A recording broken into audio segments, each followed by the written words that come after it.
the Weekly Show with David J. Maloney. This week, David chats with writer-director Jesse V. Johnson. And now, here's your host, David J. Maloney. Welcome, everyone, to The Weekly Show. I'm your host, David J. Maloney. On tonight's show, we've got the next part of my interview with director Jesse V. Johnson. Jesse is one of the film industry's rising action film writers and directors whose new film, One Ranger, with Thomas Jane and John Malkovich, released into theaters this month. His prolific stunt career in the industry has led him to working in some of the biggest films over the last 3 decades and with some of its biggest stars and directors. Here, after the break, to chat about his incredible career and his new film, One Ranger, is director Jesse V. Johnson. So don't go anywhere. We'll be right back.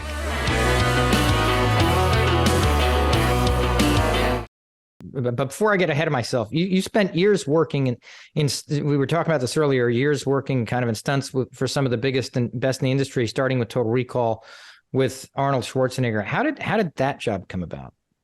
My uncle was directing second unit on it, and I got a call and jumped on a plane and went to Mexico, Churubusco Studios at 17 years old, and I got killed over and over again. You know, it was a brilliant experience.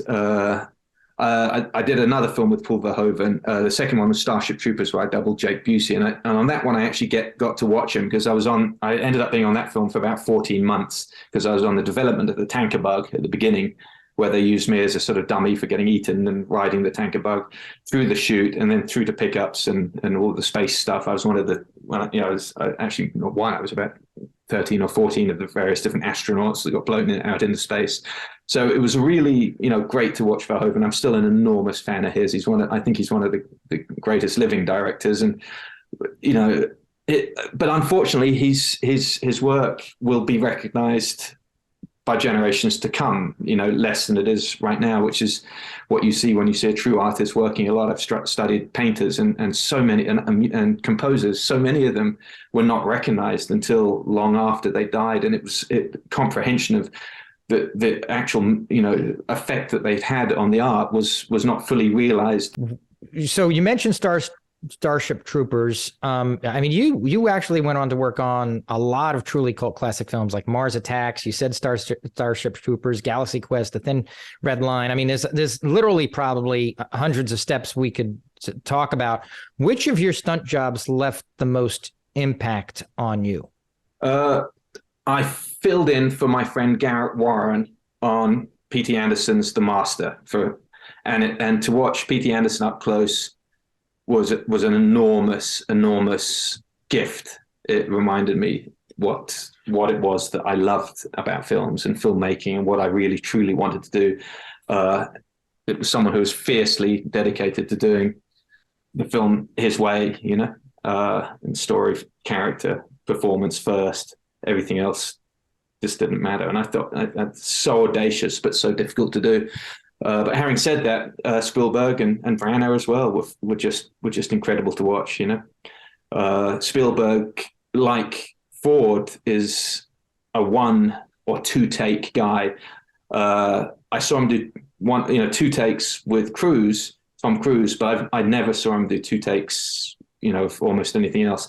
And that doesn't seem like much, but when you're talking about 600 extras, moving camera, special effects, integrated blue screen, and a camera that ends up on its back, looking up through the crowd as they're charging over it, and in one take, I mean, admittedly, he's working with the best crews in the world and the best talent, but still the sheer courage to do that and audacity, and at his age, and I hate to use that because, that's not an excuse or it doesn't mean anything, but still to be working like a young, tyro in his 60s at that time. He's in his 70s now, I guess.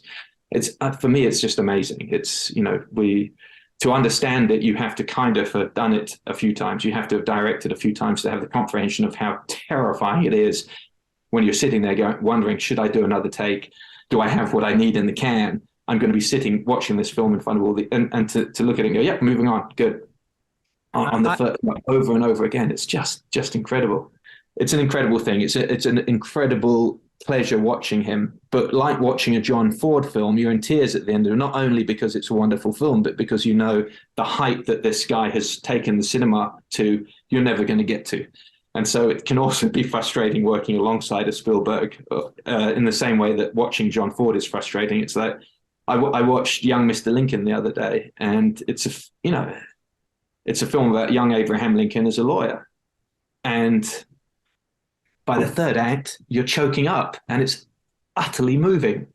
And you're like, how did he do that with this material? How did he do that? How was he able to make me cry on my own watching this film about a lawyer that it's not even about, him as a president. It's such an incredibly moving film, and it's caught you in a way that you least expect it. And you realize that that's the sheer genius of someone like John Ford. Similar experience watching someone like Spielberg. It's fantastic, but to aspire to copy or to mimic or to be like that is a very dangerous path to go down. Watch it, enjoy it, take what you can from it, but you're going to have to find your own path, because you cannot copy that, I'm still a little mentally hung up on the one take thing, because it just requires a remarkable amount of confidence, because in the stuff that I've had to kind of direct, even when you think the first take might be the take, there's still this tendency of going, well, let's do some insurance takes, let's do this, let's do that, just in case, or a feeling like you might be able to improve on it. There's always that feeling that's lurking in the back of your head. Well, we should do one more. We should just do one. Well, okay, let's do two more. We'll give it three more. So with you, What I mean? I am 100% in your camp, and that's exactly how I felt. We did Lincoln together again. Garrett Warren, who's at the moment probably the best action unit director in Hollywood. We did Lincoln together again. I worked as his subordinate on that, and we put together 16 vignettes for the Battle of Stamford Ferry. We had 400 extras, 200 specialty extras, and then on top of that, another 40 or so stuntmen that we'd had to hire from all over America, because had to be skinny guys. They had to be, of a certain look.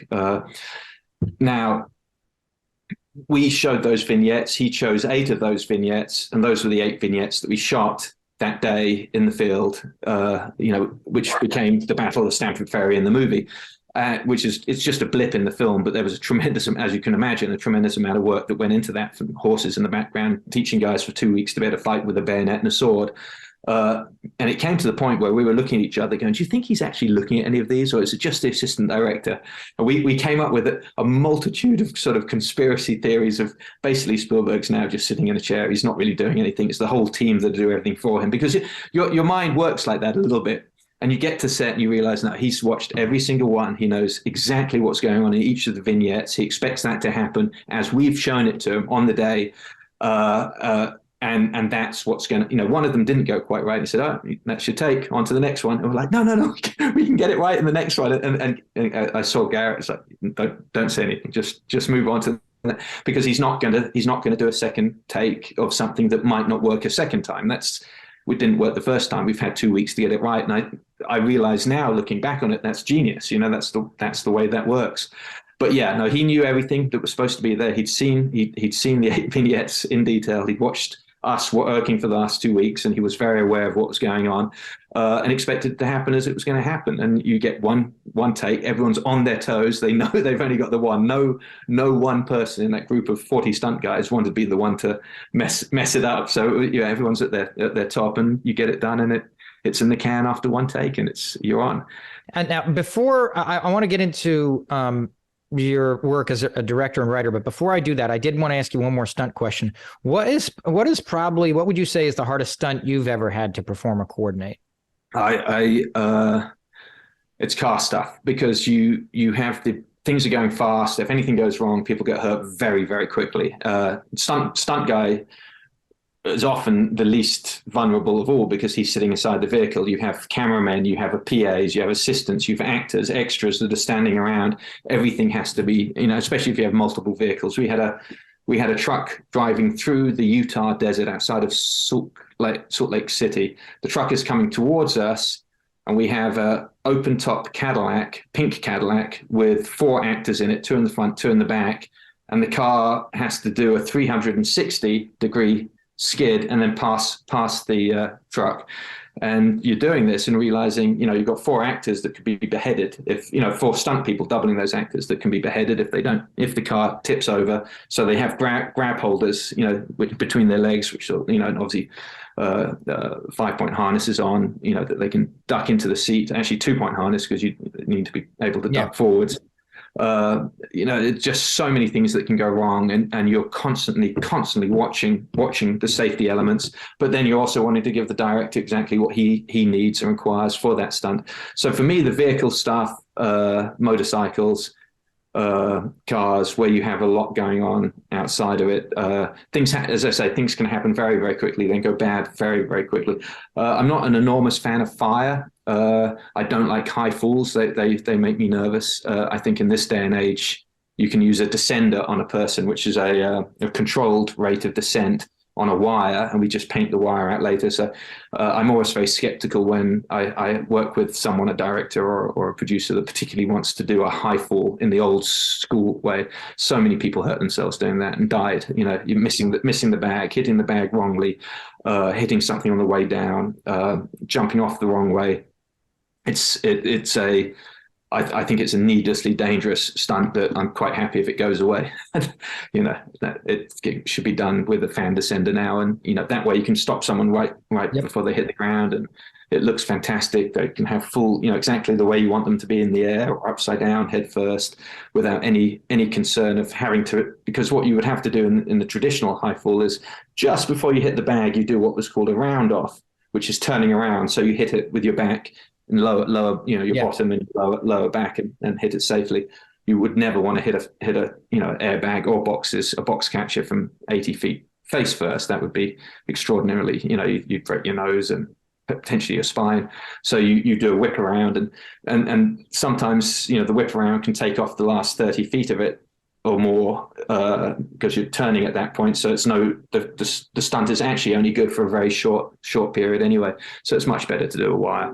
I don't like those. It's tricky. It's one, you have to be aware of what is dangerous, but then when I'm making a film, I want to push to the very limit. So I like to push those difficult ones, and then watch my stunt guys come up with answers. I'll work with them. We'll figure out how to do it safely. That's part of the fun challenge. You certainly don't write a script to try and be safe. Knowing what I know as a stuntman allows me to push it to the absolute limits. And also, over the years, you work with directors and they shoot something badly, and you're standing over there going, "God, look great from here," but you had the camera in the wrong place. I'll take a photo of this, make a sketch, and I'll use this on one of mine down the road. So it can be quite good territory for experimenting and R&D, working as a stuntman. I've been so lucky, David. It's been fantastic. I can't anymore. I'm too old now to hit the ground, as I found out a month or two ago. But for the longest time, I would direct pictures, and if I started to run out of cash, I'd go back to doing stunts, and it was a beautiful way to sort of to heal up my finances, but also learn a little bit and get out there and see what other people are doing. And then I'd go back onto one of my indie films, and it was a wonderful, wonderful thing. I'm very lucky. I've led a blessed life, Well, it's interesting because, they refer to, lawyers who practice law and doctors who practice medicine. And the way that you describe directing is essentially like the practice of directing. You continue to learn as you do it, you know what I mean? And you learn from other people, and it's interesting. Absolutely. So absolutely. If you look at Ford's career, he remade 3 Bad Men 3 times. Once as a silent movie, once as a black and white movie, and once as a color movie with John Wayne. Constantly. In those days, you didn't have to worry about the internet suddenly spewing things up from your past. Yeah. That they were gone. There were no revival houses, at that point. So each time perfecting that story a little bit better, making it better, working out how he could tell it in a way that he fixed the mistake that he made. He knew that there was a kernel of something wonderful in there, and by the time the 50s came around, he made it with John Wayne. It's a wonderful movie. It's fantastic. You can see him working it. It's important. It's important also with your own career and your own path to continuously push yourself to where you're nervous, where you're least comfortable, Let's talk about your fantastic new feature film, One Ranger, with Thomas Jane. You wrote and directed this one. How did the idea for this first come about? I loved Coogan's Bluff, which was, as I say, and I liked the way they did it with Brannigan, with John Wayne going to England, Chicago cop going to England in the 1970s. I thought that was fun. I grew up watching McCloud, with Dennis Weaver sitting in my grandfather's lap. The Fish Out of Water, The Cowboy. I'm English, so as I said earlier, we have a love affair with the mythology of the American West, with the cowboy. But in many ways, as much as any American love affair with that particular era and time, it represents a freedom that is quintessentially American and isn't available anywhere else in the world, I don't believe. And that cowboy, the guy on the horse, if he wants to change town, he gets on his horse, rides to the next town, or if he wants to start a farm, he pitches a fence down. This it's a mythology, as I say. It wasn't ever particularly true, but it's there, and it's inescapable, and it's an American thing, and I like that. And the amazing thing about the Texas Rangers is their veneration for the past. I worked on a TV show in Dallas called Walker, Texas Ranger for the longest time. And when I saw, the statue of One Ranger, One Riot, the Major Bill McDonald, at the airport, the Love Field in Dallas. They've taken it down now, but I was very aware of this and started digging into it. And the belt, from the gun belt through to the pants, through to the boots, through the type of hat, the Stetson, the badge, which is a 5 peso Mexican dollar, which has been hammered out and cut to look like a star. Every part of their uniform is a part of Western mythology, and it's enforced. They have a very strict guideline to what they wear, and it has to be. And I find that interesting for someone outside of Texas. Now if you're in Texas, it doesn't mean anything because everyone dresses like that, but a lot of people do. But if you're outside of Texas in the modern world and you're seeing someone in cowboy boots, and then being told that they're actually a member of an elite, law enforcement group that are actually, one of the best at what they do in the world, not in Texas, not in America, but in the world and what they do. They are the guys that law enforcement call when they can't deal with certain aspects of a case. It's even more exciting to know that they still dress in this, with the Stetson, with the hand hammered leather woven belt. It requires 2 belts to wear the gun. This is cool stuff. This is really interesting. Now, that's all surface stuff. But if you dig even deeper into the mythology of how they were formed and what they did at the beginning of the career, people like Frank Kamer, who caught Bonnie and Clyde, these kind of incredible characters, and it's there's huge books written on legends of the Texas Rangers. I just found it something that we haven't seen in a while. I thought it was an interesting character. As I say, I'm drawn to characters, and I thought let's invest in this character and let's put him somewhere out of water. It was going to be Thailand. We thought about San Francisco as well, but that was too much and eventually England sort of made itself the place to go, because I'm from England, and we could put it together, and it sort of grew out of that. But it really grew out of the character of Ranger Alex Tyree more than anything else. At what point did the great Thomas Jane come into the picture? Probably about a year into it. The script was written and developed pre-COVID, but Thomas liked the idea of it, and he read it, and it appealed to him. He's a huge fan of Westerns and the American West and comic books and sort of things that I like, and we got on very, very well. And he said, I think this would be the one. This would be one we can do. How excited was he about doing the full-on Texas Southern accent? That was all him, man. He loved it. He lived in that character. He didn't break character the entire show. So the PAs in England that knocked on his door, they were convinced that's how he spoke. His co-star in the film, Dominique Tipper, was cast in a role that was incredibly important for the film to work, in my opinion. How did her name first come up for the character? My fear was, because once you meet Thomas, you realize he's quite intimidating, in his own way. Not he's not going to hurt anyone or yell at anyone, but he needs to stay. He needs that stimulus the whole time. And I knew we needed someone that was either had some balls, had some courage, had some wherewithal, which is tricky because you have to work with them, or was someone that he had worked with that knew him and knew what they were getting themselves into. And so he recommended her.